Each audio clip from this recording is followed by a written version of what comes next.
కడదాకా తోడుంటాడనుకున్న భర్త మరణించాడు. తల్లికి ఆసరాగా ఉండవలసిన ఒక్కగానొక్క కొడుకు తల్లి పేరు మీద ఉన్న ఆస్తి మొత్తం తన పేరున రాయించుకుని తల్లిని ఇంటి నుండి గెంటేశాడు. వేరే దారి లేని ఆ తల్లి వృద్ధాశ్రమంలో చేరింది. భర్త సంవత్సరికం నాడు తమ ఇంట్లో భర్తతో గడిపిన రోజులు గుర్తుకు వచ్చి ఒక్కరోజు కోసం ఇంటికి తిరిగి వచ్చింది. తల్లిని చూసిన కొడుకు పోలీసులను పిలిచాడు. ఆ తర్వాత ఏం జరిగిందంటే కథలో తెలుసుకుందాము. అందరికీ నమస్కారం. కలియుగం కథలు ఛానల్కి స్వాగతం. ఈనాటి మన కథ వృద్ధాశ్రమం నుంచి తిరిగి వచ్చిన తల్లి. పిల్లలను స్కూల్ బస్ ఎక్కించి ఇప్పుడే ప్రీతి ఇంటికి వచ్చింది. అంతలో ఆమె మొబైల్ రింగ్ అయ్యింది. ఆమె స్నేహితురాలు రేఖ ఫోన్ చేసింది. ఫోన్ లిఫ్ట్ చెయ్యగానే, హలో రేఖ, ఎలా ఉన్నావు? మీ అందరినీ చాలా మిస్ అవుతున్నాను అంది ప్రీతి. అవును ప్రీతి, నేను కూడా నిన్ను చాలా మిస్ అవుతున్నాను. ఇంకేంటి విశేషాలు? కొత్త ఇంట్లో అంతా బాగానే ఉందా అని రేఖ అడిగింది. ఊపిరి తీసుకుంటూ, ఏం చెప్పాలి రేఖ, ప్రదీప్కు ట్రాన్స్ఫర్ అయ్యి హైదరాబాద్ వచ్చినప్పటి నుండి మనసు అస్సలు బాగుండడం లేదు అనింది ప్రీతి. ఏమైంది? ఇల్లు నచ్చలేదా అడిగింది రేఖ. అయ్యో లేదు, ఇల్లు చాలా బాగుంది, సొసైటీ కూడా చాలా బాగుంది, చుట్టూ గ్రీనరీ ఉంది. కానీ నాకు మునుపటి ఇంట్లో ఉన్న ఆ ప్రశాంతత ఇక్కడ లేదు. అక్కడ అంతా చాలా బాగా జరుగుతుండేవి. ఉద్యోగం కూడా చేసేదాన్ని. ఇంటి పనులకు మంచి పనావిడ ఉండేది. ఇంటి పనులన్నీ ఆమెకు అప్పగించి నేను ఉద్యోగానికి వెళ్లేదాన్ని. సాయంత్రం ఇంటికి వచ్చేసరికి ఇల్లు చక్కగా ఉండేది. పిల్లల గురించి ఎలాంటి ఆందోళన ఉండేది కాదు. దగ్గర్లోనే డే కేర్ ఉండేది.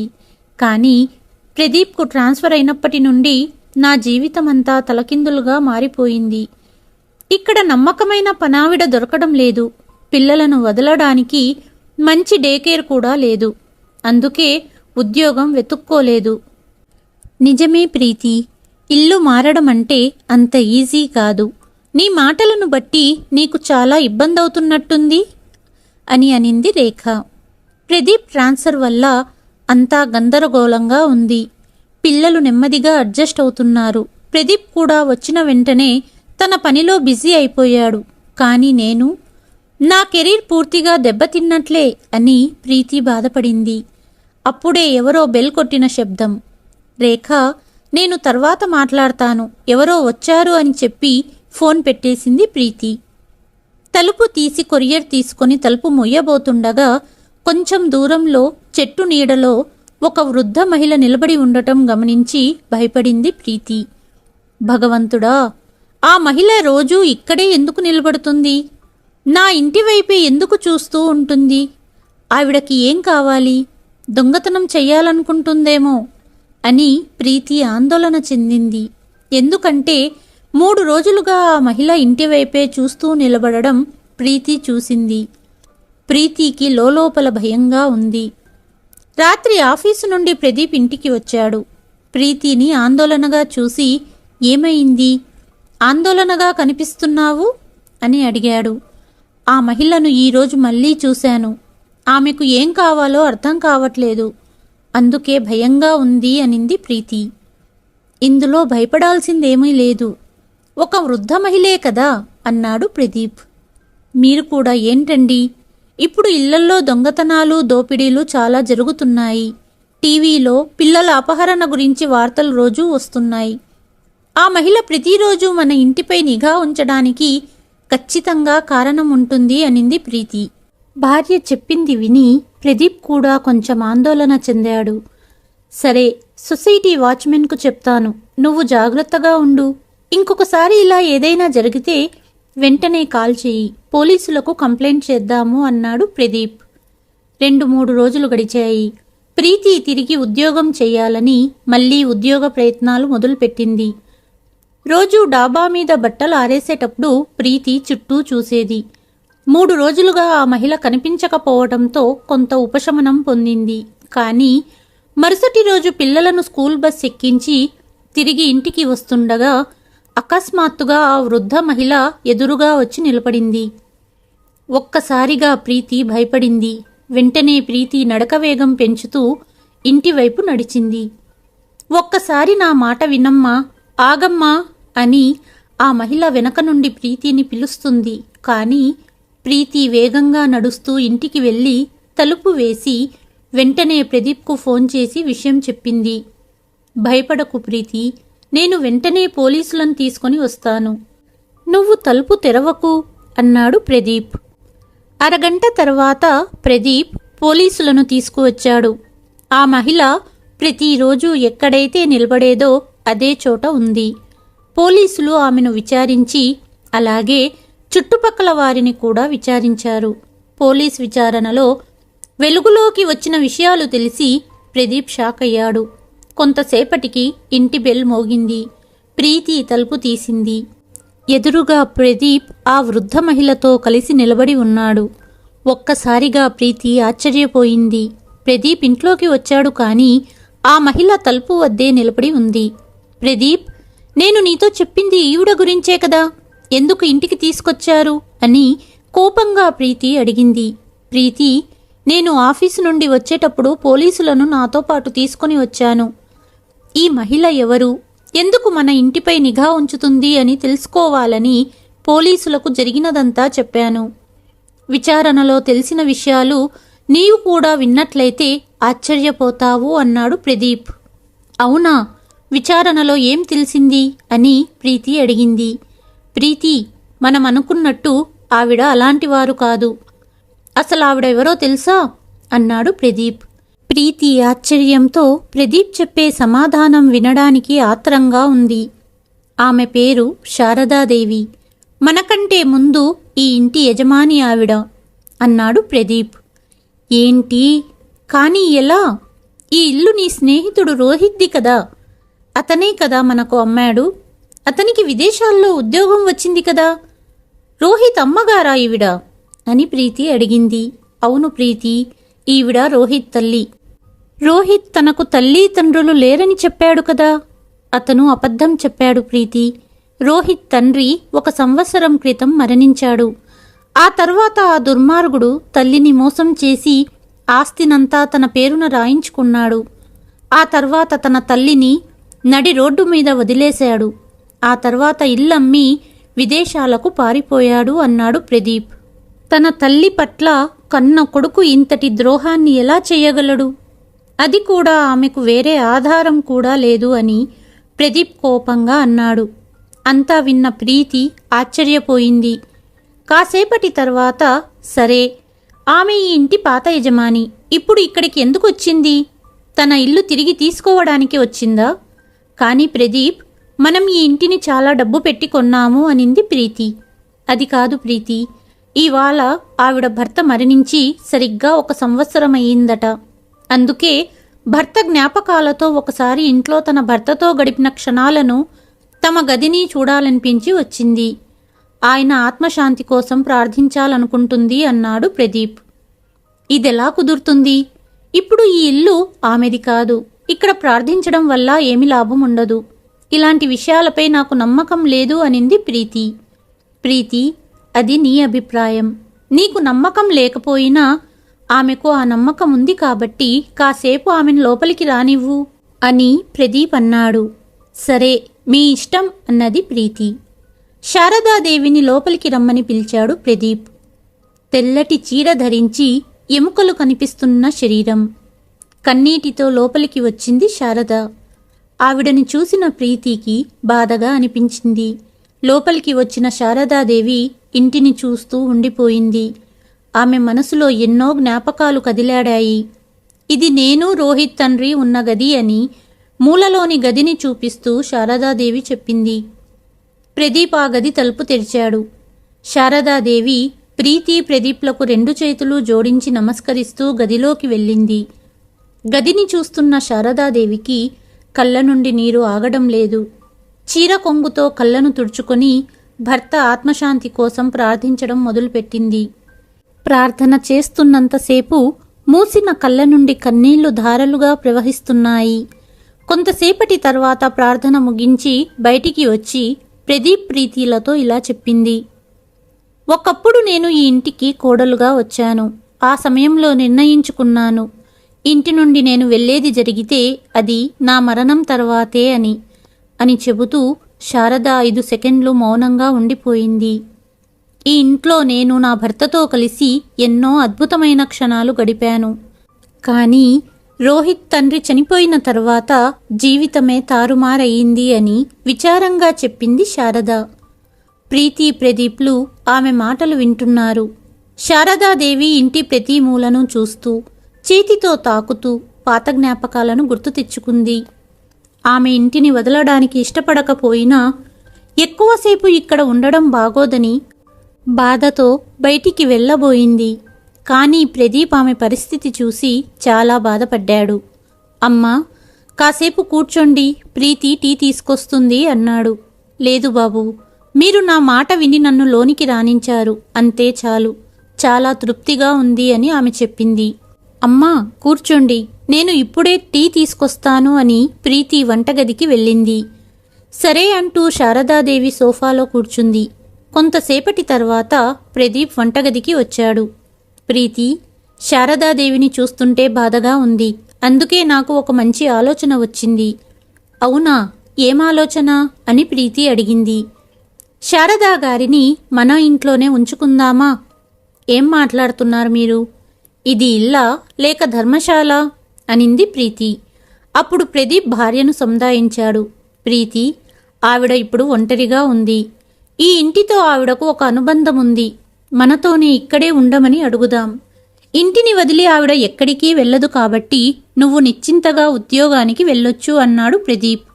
అంటే ఆవిడను ఇంటికి పని మనిషిగా ఉండమంటున్నారా అని అడిగింది ప్రీతి. అలా కాదు, మనం ఆవిడకు జీతం ఇవ్వాల్సిన అవసరం లేదు. మంచి బట్టలు, ఆహారం ఇస్తాము. ఇంటి పనులకు ఇప్పటికే ఒక పనావిడ ఉంది కదా. శారదా గారు కూడా ఇక్కడే ఉంటే మన ఇంటి సభ్యురాలిగా ఆ పనివాళ్ల మీద కూడా ఒక కన్నేసి ఉంటుంది. మనం లేనప్పుడు ఇంటిని, పిల్లలను చూసుకుంటుంది. నువ్వు నిశ్చింతగా ఉద్యోగం వెతుక్కొని వెళ్ళొచ్చు అన్నాడు ప్రదీప్. నిజమే, మీ ఆలోచన బాగుంది, కానీ శారదా గారు ఒప్పుకుంటారా అనింది ప్రీతి. ఆవిడకు ఈ ఇంట్లో ఉండాలంటే చాలా ఇష్టం, కాబట్టి తిరస్కరించదు అన్నాడు ప్రదీప్. కానీ ప్రదీప్, ఆమె కొడుకే ఆమెను ఇంటి నుండి గెంటేశాడు. ఆమె స్వభావం ఎలాంటిదో, ఒకవేళ మన ఇంటి మీద ఆధిపత్యం చూపించడానికి ప్రయత్నిస్తే, లేదా ఏదైనా దొంగతనం అనింది ప్రీతి. అలాంటిదేమీ జరగదు, నువ్వు చింతించకు. ఏదైనా ఇబ్బంది కలిగితే శారదా గారిని బయటికి పంపించేస్తాను. ఇల్లు మన పేరు మీదే ఉంది కదా, ఆమె ఏమీ చెయ్యలేదు అన్నాడు ప్రదీప్. ఇక నువ్వు టీ తీసుకుని రా, ఆవిడతో మాట్లాడదామని ప్రదీప్ వంటగది నుండి బయటికెళ్ళాడు. కాసేపటికి ప్రీతి అందరి కోసం టీ తీసుకెళ్ళింది. టీ తాగుతూ, అమ్మా, మిమ్మల్ని చూస్తుంటే బాధగా ఉంది. మీకు ఈ ఇంటితో ఒక అనుబంధం ఉందని తెలుసు, అందుకే అభ్యంతరం లేకపోతే మీరు ఇక్కడే ఉండండి అన్నాడు ప్రదీప్. ప్రదీప్ మాటలు విన్న తర్వాత శారదాదేవి తన చెవులను తనే నమ్మలేకపోయింది. నిజానికి శారదా గారికి ఈ ఇంట్లోనే ఉండాలని ఉన్నా కాలం ఎంతో స్వార్థంగా మారింది. కన్న కొడుకే డబ్బు కోసం తల్లిని ఇంటి నుండి గెంటేశాడు. అలాంటిది ఎటువంటి సంబంధమూ లేని వీళ్ళు నన్ను ఇంట్లో ఎందుకు ఉండమంటున్నారు అని ఆలోచించి, వద్దు బాబు, నేను వృద్ధాశ్రమంలో ఉంటాను, ఇక్కడ ఉండి మిమ్మల్ని ఇబ్బంది పెట్టలేను అనింది శారద. ఇబ్బంది ఎందుకుంటుంది? ఇంకా మీరు ఇంట్లో ఉంటే ప్రశాంతంగా ఉంటాము, మీరు ఇక్కడే ఉండండి అనింది ప్రీతి. జీవితంలో ఎన్నో అనుభవించిన శారదా గారు ప్రీతి మాటల వెనక అర్థాన్ని అర్థం చేసుకుంది. కానీ ఇంటిని, భర్త జ్ఞాపకాలను విడవడం ఇష్టం లేక ఇక్కడే ఉండిపోవడానికి అంగీకరించింది. ఆమె ఇంటికి వచ్చిన తర్వాత ఇంటి పనులన్నీ చక్కగా చేసేది. పిల్లలు కూడా శారదా గారిని నానమ్మ అని పిలుస్తూ దగ్గరయ్యారు. రోజులు గడుస్తున్నాయి. ఒకరోజు ఉదయం ప్రీతి లేచేసరికి టైం 7 అయ్యింది. అయ్యో, ఇవాళ పిల్లలకు బస్సు మిస్ అయిపోతుందేమో అనుకుంటూ ప్రీతి గది నుండి బయటికి వచ్చింది. శారదా గారు అప్పటికే పిల్లలకు టిఫిన్ తినిపిస్తున్నారు. ఇదే కదా నేను కోరుకున్నది అని ప్రీతి మనసులో అనుకుంది. శారదా గారు ఇంటి పనులన్నీ చక్కగా చేసుకుంటూ పిల్లలను కూడా బాగా చూసుకుంటున్నారు. ప్రీతికి కాస్త పిల్లల బాధ్యత తగ్గింది. ఉద్యోగం కోసం వెతికింది. కొద్ది రోజుల్లో ఆమెకు ఉద్యోగం దొరికింది. ప్రదీప్, ప్రీతి ఉద్యోగానికి వెళ్లేటప్పుడు బాక్స్ పెట్టడం, ఇద్దరూ ఇంటికి వచ్చాక డిన్నర్ తయారు చేయడం, ఇలా సొంత కొడుకు కోడలిని చూసుకున్నట్టు చూసుకుంది శారద ఇద్దరినీ. అలాగే శారదా గారు పిల్లలకు రకరకాల ఆరోగ్యకరమైన ఆహారాలు చేసి పెడుతున్నారు. పిల్లలు కూడా ఆ ఆహారాలను చాలా ఇష్టంగా తింటున్నారు. ముందు జంక్ ఫుడ్కు అలవాటు పడిన పిల్లలు ఇప్పుడు ఆరోగ్యకరమైన ఆహారాన్ని ఇష్టపడుతున్నారు. రాత్రిపూట టీవీ చూడడం మానేసి శారదా గారితో కలిసి కథలు వినడం మొదలుపెట్టారు. శారదా గారు పిల్లలకు మంచి విలువలు నేర్పుతున్నారు. ప్రీతి మరియు ప్రదీప్ తమ పిల్లల్లో వచ్చిన మార్పులను చూసి చాలా సంతోషించారు. వారు తమ పిల్లలతో ఎప్పుడూ ఇలా గడపలేదు. శారదా గారి వల్లే వారి పిల్లలు చాలా మెరుగుపడ్డారు. ఇంట్లో పెద్దవాళ్లు ఉండటం ఎంత ముఖ్యమో వాళ్లకు తెలిసొచ్చింది. కానీ ప్రదీప్ తల్లి తండ్రి చిన్నప్పుడే మరణించారు. మామయ్య దగ్గర పెరిగాడు ప్రదీప్. ఒకరోజు రాత్రి ప్రీతి, శారదా గారిని ఎంత తప్పుగా అనుకున్నాము, కానీ ఆవిడ ఇంట్లో ఉండడం వలన పిల్లల్లో మార్పు గమనించావా అడిగాడు ప్రదీప్. నిజమేనండి, పిల్లల్లో చాలా మార్పు గమనించాను. నేను కూడా ఆవిడను తప్పుబట్టాను. కానీ పాపం, ఇంత మంచి తల్లికి మీ స్నేహితుడు ఎలా మోసం చేయగలిగాడు అనింది ప్రీతి. ఆవిడకు జరిగిన అన్యాయానికి రోహిత్కు బుద్ధి చెప్పాలి. అదే మనం ఆవిడకు ఇచ్చుకునే రుణం. రేపు ఒకసారి శారదా గారితో మాట్లాడి జరిగిన విషయం తెలుసుకుంటాను అన్నాడు ప్రదీప్. మరుసటి రోజు ఆదివారం కావటంతో ప్రదీప్ ఆఫీస్ వెళ్ళలేదు. టీవీ చూస్తున్న శారదా గారిని, అమ్మా, ఒక మాట అడగనా? అసలు రోహిత్ మిమ్మల్ని మోసం చేయటానికి కారణమేంటి అడిగాడు ప్రదీప్. కొడుకు పేరు వినగానే శారదకు కన్నీళ్లు ఆగలేదు. వదిలేయ్ బాబు, ఆ దుర్మార్గుడి గురించి ఇప్పుడెందుకు అనింది శారద. అమ్మా, అలాంటి దుర్మార్గులను వదలకూడదు. అసలేం జరిగిందో చెప్పండి. ఇష్టం లేకపోతే వద్దులే అన్నాడు ప్రదీప్. ఒక్కగానొక్క కొడుకని రోహిత్ని చాలా గారాబం చేశాము. చదువులో ఎప్పుడూ ముందుండేవాడు. ఎప్పుడూ విదేశాలలో స్థిరపడాలని చెప్పేవాడు రోహిత్. కానీ ఉన్న ఒక్క కొడుకు దూరమవుతాడని వాళ్ళ నాన్నగారు విదేశాలకు పంపడానికి ఒప్పుకునేవారు కాదు. చదువైపోయాక ఉద్యోగానికి అప్లై చేసుకున్నాడు. ఇక్కడే హైదరాబాదులో మంచి ఉద్యోగం వచ్చింది. ఉద్యోగం వచ్చిందని పెళ్లి చేయాలని సంబంధాలు చూడడానికి మధ్యవర్తిని ఇంటికి పిలిచాము. కానీ తనతో ఉద్యోగం చేస్తున్న అమ్మాయి రమ్యను ప్రేమించానన్నాడు. ఉన్న ఒక్క కొడుకు మనసు నొప్పించడం ఇష్టం లేక పెళ్లికి ఒప్పుకున్నాము. పెళ్ళయ్యాక ఇద్దరూ విదేశాలలో ఉద్యోగాలకు అప్లై చేసేవారు. కానీ ఇంట్లో విషయం ఎవ్వరికీ చెప్పలేదు. విదేశాలకు వెళ్లడం ఖర్చుతో కూడుకున్న పని కాబట్టి వాళ్ళ నాన్నగారిని డబ్బడిగాడు రోహిత్. ఒక 8 నెలల్లో మేమిద్దరం విదేశాలకు వెళ్ళి అక్కడే స్థిరపడాలనుకుంటున్నాము అని చెప్పాడు. దానికి తండ్రి ఒప్పుకోలేదు. ఈ విషయమై ప్రతిరోజు తండ్రితో గొడవపడేవాడు రోహిత్. కొడుకు ప్రవర్తనతో మానసికంగా లోలోపలే బాధపడేవారు మావారు. రోజులు గడుస్తూ రోహిత్ నాన్నగారు మరింత అనారోగ్యానికి గురయ్యారు. ఈ ఇంటిని నా పేరు మీద వీలునామా రాశారు. ఆ తర్వాత కొద్ది రోజుల్లో హార్ట్అటాక్ రావటంతో మరణించారు. 2 నెలల్లో కొడుకు కోడలికి విదేశాల్లో ఉద్యోగం వచ్చింది. ఇల్లు నా పేరు మీద ఉన్నందున ఇంటిని తన పేరు మీద రాయకపోతే ఇద్దరూ కలిసి చంపేస్తామని నన్ను బెదిరించేవారు. ఇంటిని తన పేరు మీద రాయించుకొని ఒకరోజు రాత్రి నన్ను కారులో తీసుకెళ్లి ఊరి బయట నడి రోడ్డు మీద వదిలేశాడు. రాత్రంతా రోడ్డుపైనే గడిపాను. భగవంతుడి దయవలన ఉదయమే దగ్గర్లోని వృద్ధాశ్రమం సభ్యులు కొందరు నన్ను చూసి తమతో రమ్మని తీసుకెళ్లారు. లేకపోతే అక్కడే చనిపోయేదాన్నేమో అంటూ కన్నీరు కార్చింది శారద. ఇక వేరే దారి లేక ఆశ్రమంలో చేరాను. తరువాత కొడుకు కోడలు ఇంటిని అమ్మేసి విదేశాలకు వెళ్ళిపోయారు అంటూ కన్నీటిని తుడుచుకుంటూ చెప్పింది శారద. ఏడవకమ్మా, ఇంతలా తల్లిని రోడ్డుపాలు చేసిన వాడిని వదలను. మరుసటి రోజు రోహిత్కు ఫోన్ చేశాడు ప్రదీప్. హలో రోహిత్, ఎలా ఉన్నావు? ఇంటికి కొన్ని ఎల్ఐసి డాక్యుమెంట్స్ వచ్చాయి. తెరిచి చదివాను. అందులో ఏముందంటే మీ అమ్మ పేరున ఉన్న 80 లక్షల ఎల్ఐసి పాలసీ మెచ్యూర్ అయ్యిందని, డబ్బు తీసుకోవడానికి అమ్మ సంతకం కావాలని, అప్పుడే డబ్బిస్తామని రాసి ఉంది అని అబద్ధం చెప్పాడు. కానీ మీ అమ్మా నాన్న ఇద్దరూ మరణించారని చెప్పావు కాబట్టి నేను ఎల్ఐసి ఆఫీస్కి ఫోన్ చేసి అడిగాను.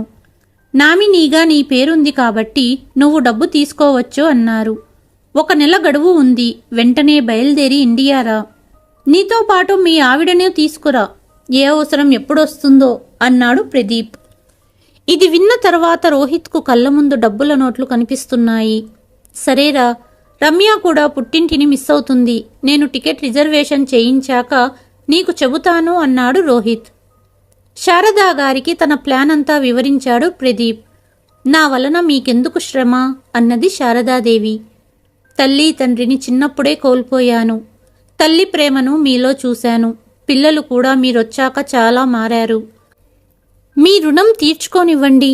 ఇలాంటి వాడికి బుద్ధి చెప్పాలి అన్నాడు ప్రదీప్. కొద్ది రోజుల్లో రోహిత్ భార్యతో కలిసి ఇండియా వచ్చాడు.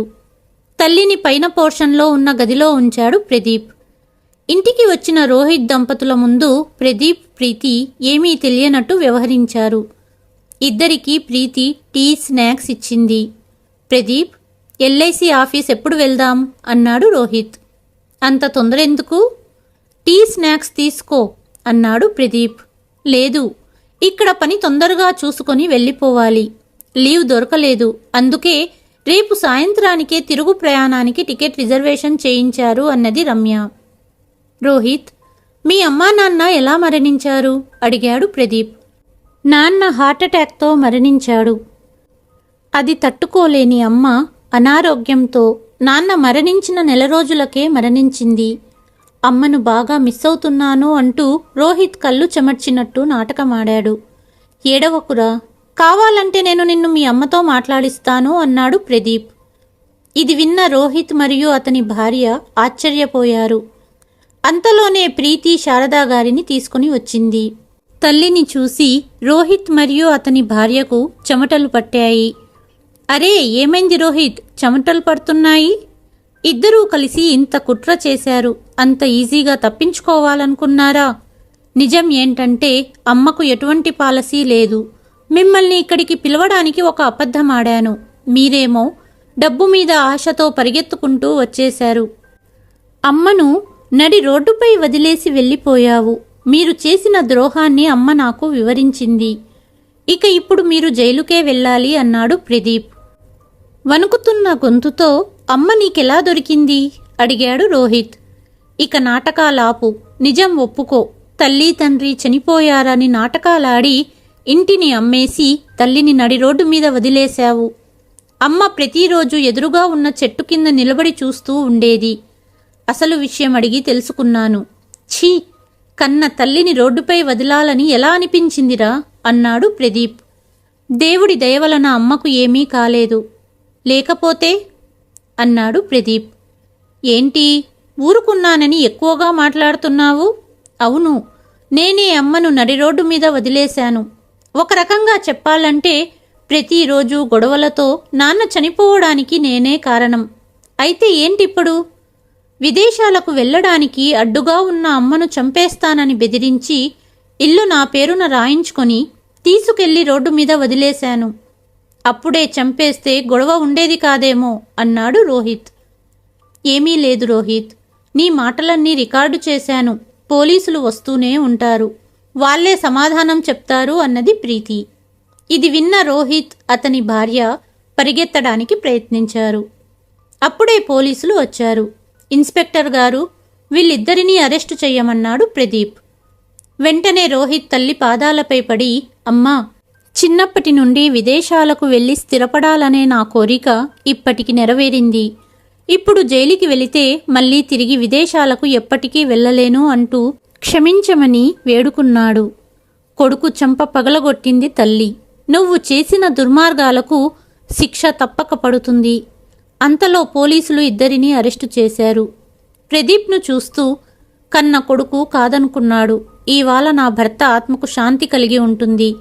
నువ్వు కొడుకులా నా వెంట నిలబడ్డావు, అందుకే ఇదంతా సాధ్యమయ్యింది అని 2 చేతులు జోడించి చెప్పింది శారద. చిన్నతనంలోనే తల్లిని కోల్పోయిన నేను మీలో అమ్మ ప్రేమను చూశాను. అందుకే ఇదంతా చేశాను అన్నాడు ప్రదీప్. అప్పటి నుండి శారదాదేవి ప్రదీప్ ప్రీతిలతో కలిసి భర్త జ్ఞాపకాలతో అదే ఇంట్లో సంతోషంగా కాలం గడిపింది.